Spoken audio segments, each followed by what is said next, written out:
Good morning, or good afternoon, good evening, wherever you are.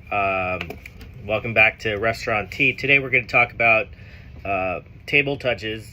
A lot of managers hate table touching. I don't know why. You're in the restaurant or business, but a restaurant in particular. Let's just say 55 hours on average per week.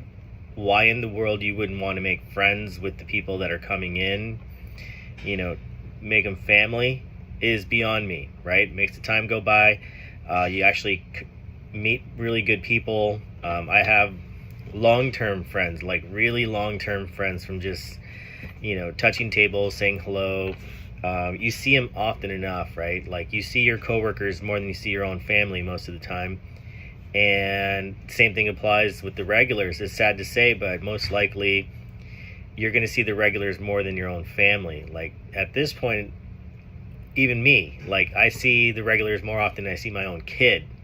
That's sad, but that's the reality right now. And that's the reason why I'm here to help with not only your current situation with just being a restaurant manager and being there at the restaurant 24/7 is what it feels like, but also to help you figure out a way to not necessarily get out of the industry, but at least ease your way out of the industry if you want to, ease your way out into a side gig if you want to. It's up to you, right? But in the meantime, let's talk about table touches. Like a lot of managers for some reason have a lot of fear with table touches. I wish they didn't, but they do. A lot of this just comes with practice. I decided a long time ago that I was going to be in the restaurant biz and I was going to be in the restaurant itself that many hours. I'm going to make friends. I'm going to network and figure out a way to make the most of this situation, right? Lemonade out of lemons. So I had to get past any kind of fear. I don't even think I have fear like your normal rookie restaurant manager at the time. I just didn't know what I was saying or doing, but I just did it. And as long as I didn't have the expectations of thinking that each table touch is going to be a perfect table touch, it's just not possible. It's just a law of averages, right? Sometimes you approach these tables and they're feeling really fun and they're vibing with the situation. They want to talk to you, but then sometimes they're just not responsive. You can walk up, you try to make eye contact, and they still won't make eye contact with you, and leave them alone. First and foremost, leave them alone. That's a signal saying, hey man, leave me alone. I'm in the middle of a conversation. I've been interrupted when I've been out, but I'm from the restaurant biz, so I understand table touches are a necessary evil.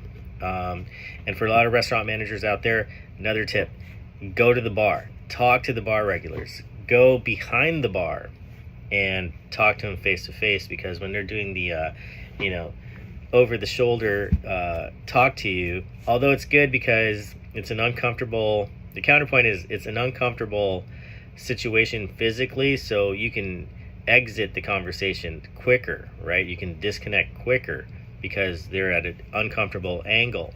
However, if you anticipate being in a long-winded conversation or visit with them, then you may want to step around the bar and talk to them there, because then at least they're face to face, right? It's what they were expecting to do anyway, just talk to someone across the bar. Before restaurant managing, I was bartending for a while, and it was fun, right? Because you get to know all the bar regulars, and as everyone knows that's watching this video, or at least most of you, the bar regulars are a different breed compared to your normal table patron, right? It's a lot of families up there at the tables, or couples, and then sometimes you have none of that at the bar. You just have a bunch of singles coming to the bar, and they're talking about all kinds of stuff. They're a little more social. They have a lot more witty comebacks and whatnot. So but the point of this little piece here is just at least go around the bar, go talk to the bar patrons, because sometimes people just forget about them, and it's sad. These guys, most of the time, these guys need the most attention, and they're coming in spending $40, $50, $60 a pop.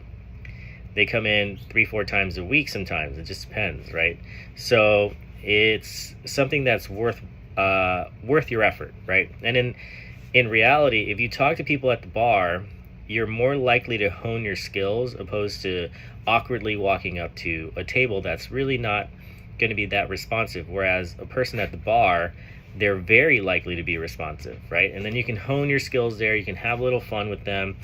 They are used to talking to people because they're used to talking to the bar one-on-one with the bartender, so they're more likely to have tips and tricks for you too. Like as a rookie manager, I had a bunch of guys tell me all kinds of stuff, uh, and I would see what would work, and record that in my mind, and then use it the next time.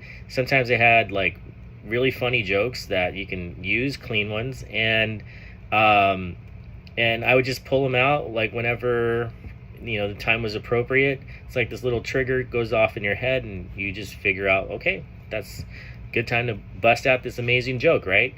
Hopefully it works. But in addition to that, there's a timer going on in your head where you need to get out of the situation. It may be a good situation, but you need to continually touch tables around the bar or the tables themselves, so that you don't have to consume all your time and be distracted completely by one person, right? That's also a very dangerous thing. So there should be a timer going off in your head saying, hey Dave, you got to get out of here right now. What's your disconnection? What's your exit strategy here, right? Whatever it is that you need to do to get out of the situation. You get some feedback, you say hello, you catch up with these people, but you need to be out of there because there's plenty of customers to go out there and talk to. So a lot of rookie managers just, you got to get out of your comfort zone. You have to get uncomfortable. That's the only way this is going to work. Not every single table touch is like a robotic standard way of doing it. Yes, I do this. I just walk up and say, how's everything? Right? A very easy, not too intrusive phrase, right? And then I read the table, and then at that point I can start talking about, whatever it is that's on the table. I usually compliment their physical being, right? It's just a little icebreaker that I do. And especially the ladies, they like it. They compliment their hair specifically, because most of the time they go get a haircut or whatever, a hair done, and they come out to show it off, and no one even notices. So that's something to bring up, obviously, all the time. Another way of doing this is by pre-bussing, right? You just pre-bus, say hello to everybody. Make sure there's another pro tip. Make sure there's a busser near you when you're when you're pre-bussing, so that they can take the plates away from you. And if they don't take the plates away from you, we have a problem, right? So make sure there's a busser near you so that they can see you pulling the plates off the table, and then therefore they take the plates away, and then you continue the conversation. You've already broken the ice by pulling the plates, pre-bussing, and at the same time you're asking about the food or whatever it is that their experience is like at the moment, good, bad, indifferent. You're just needing some kind of feedback, right? Now, the rookie managers out there, do not be afraid of negative feedback. It's just something that has to happen. You have to be frank with them. They have to be frank with you. You're going to say you're going to fix this. Of course, that's the plan always. Also, when you are taking the feedback, make sure you write it down somewhere, because sometimes you get pulled away for whatever other reason and you completely forget about that feedback, and you could have looked like this stellar employee by pointing out whatever inefficiency in the system or something major, right? So these are the types of things that you need to be aware of, and only guests sometimes are the ones that are aware of it. So, but you need to make sure you report it, whatever shift notes you have to have out there in the world. I don't know what software you're wearing, or even just writing it down on paper. Those are the types of things that you need to have readily available, so that you don't have to worry about forgetting these things. Type it into your phone. I don't care. Text your girlfriend. I don't know. So, so of course, part of the table touching that is so important is not necessarily at the bar or at the table. You could also greet these people at the door as they're walking in. They feel great because you acknowledged them. You initiated their experience at your location. And then guess what? That table touch or that obligation sometimes you feel like having to talk to these people because you know them now and they know you, is basically over. They expected you to say hello anyway. And you took care of it at the very, very beginning, and then the rest of their evening, they're happy, right? So sometimes it's really good to approach, depending on the situation, approach these people right away, get it out of the way. They know you're coming, right? And they don't want to be interrupted during the meal. So it's very important to say hello, right? But not saying hello is worse. So you have to say hello, so why not just take care of it at the beginning, right? Now, there are people that are show ponies, basically. They think that they're like pros at touching tables, although that may be the case, right? They might be like machines at touching tables and excellent and 5-star and all that good stuff. But too much is too much. Do not overly do it. Like, do not they don't want a 30-minute long conversation with you each and every time. That's not right. I've seen regulars come in very frequently. They love the attention right away. They love the attention next couple times they come in, but then they start tailing off. They're like, forget this. I'm not coming back here or I'm not coming back when that guy's here because he just talks too much and he won't leave us alone, right?